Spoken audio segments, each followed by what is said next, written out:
So yun mga kababayan, Luzon, Visayas, and Republic of Mindanao, Province of China. By the way, my name is Kent Garcia na nagsasabing kapag bobo ka, miyembro ka ng DDS. So yun lang. So para sa akin mga kababayan, eto na nga.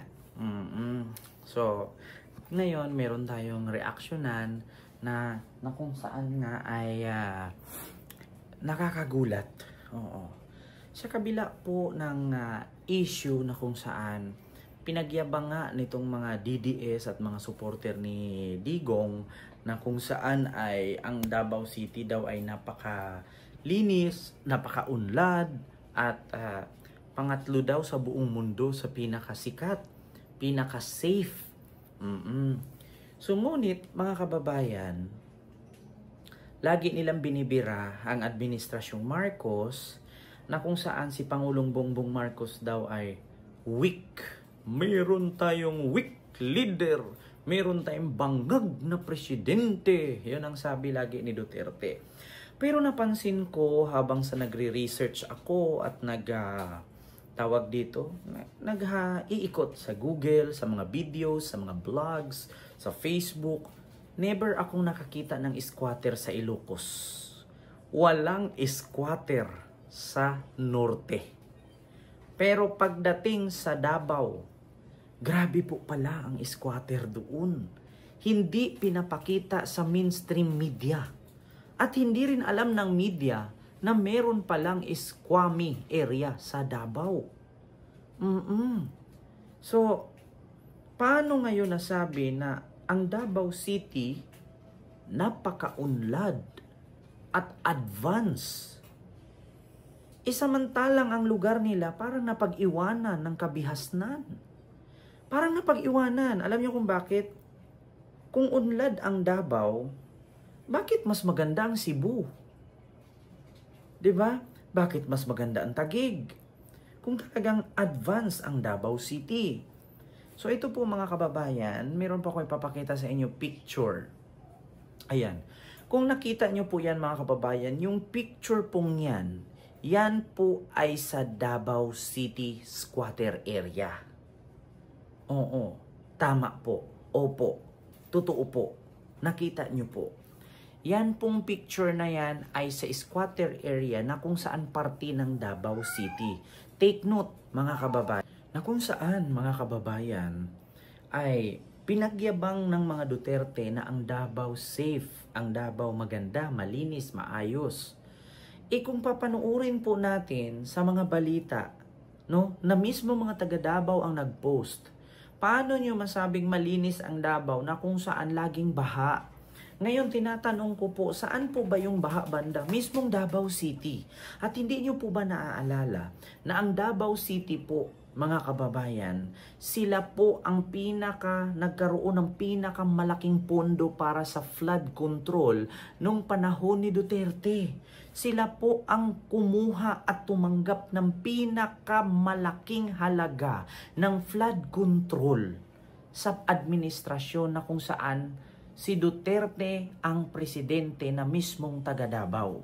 Ngayon ang tanong, Kent, nung panahon ni Duterte, kung ang Davao ang tumanggap at kumuha ng pinakamalaking pondo para sa flood control, bakit hanggang ngayon binaha pa rin ang Davao? Ba't hindi niyo subukang itanong kay Digong? Itanong nyo kay Digong kung saan napunta ang pera at kung sino ang congressman na kanyang binagsakan ng bilyon-bilyong pera para sa flood control dyan sa lugar nila. Itanong nyo po mga kababayan. Kasi ito pa nga po, pinagyabang ng mga taga Davao at mismo ng mga Duterte na ang Davao City ay maunlad at advanced.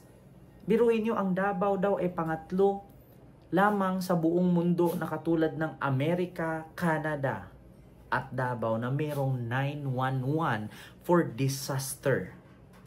Not only for disaster, for emergency. Na kung saan pag dial mo ang 911, Davao lang ang meron sa buong Pilipinas at pangatlo ang Davao sa Amerika at Canada.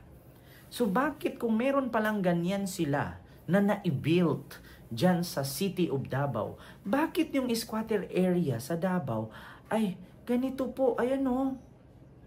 Ipipost. Ayan.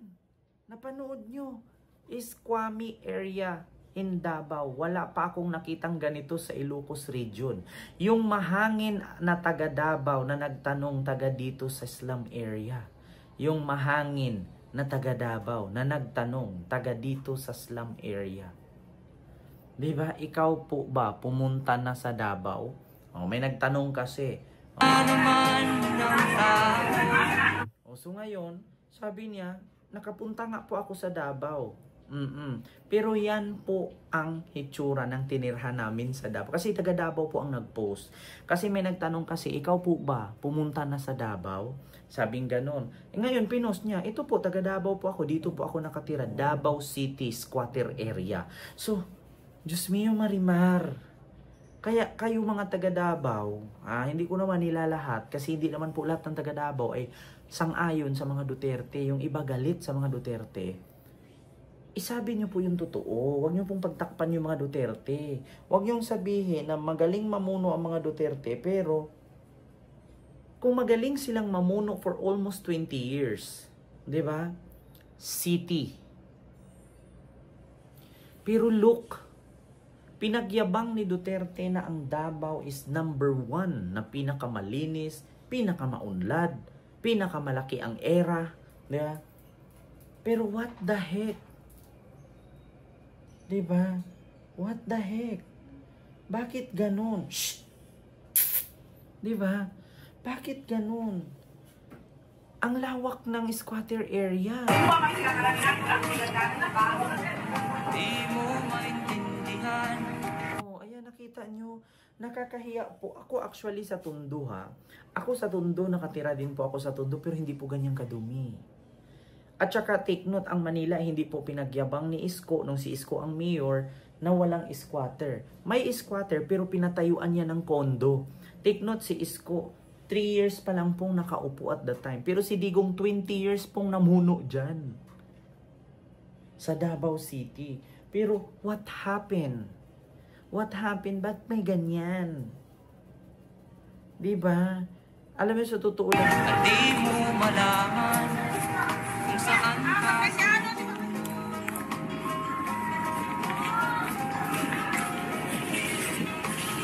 Huwag ninyong linlangin ang taong bayan. Diba? Shh!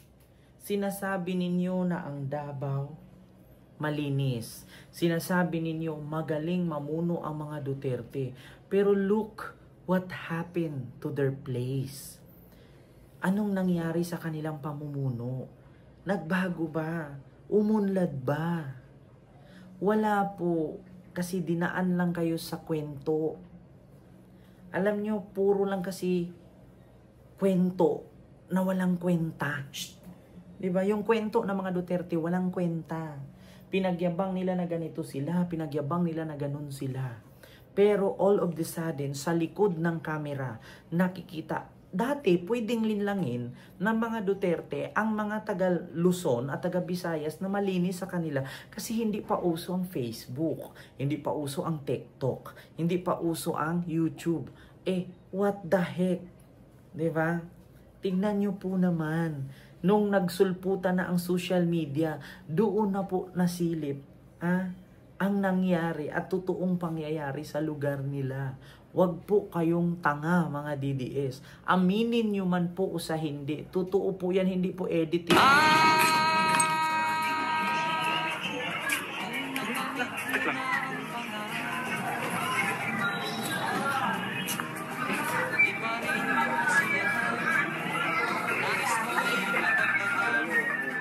So, paano nyo nasabi ngayon na tinawag siyang city? Pero parang Cavite lang. Parang Cavite lang siya. Buti pa nga sa Cavite eh. Diba? Mas maunlad pa nga yata yung Cavite, tignan. Tignan ang laki-laki ng era ng Davao. Ayon sa balita, ngayon lang 2024, Davao ang nakapagtalaga ng pinaka-highest era sa kanilang bayan. Pero bakit may ganyan? Ang Davao ba, wala ba silang project na gawaan ng mga condominium yung mga squatter? Wala bang project ang Davao City ng mga informal settler ilipat sila sa subdivision?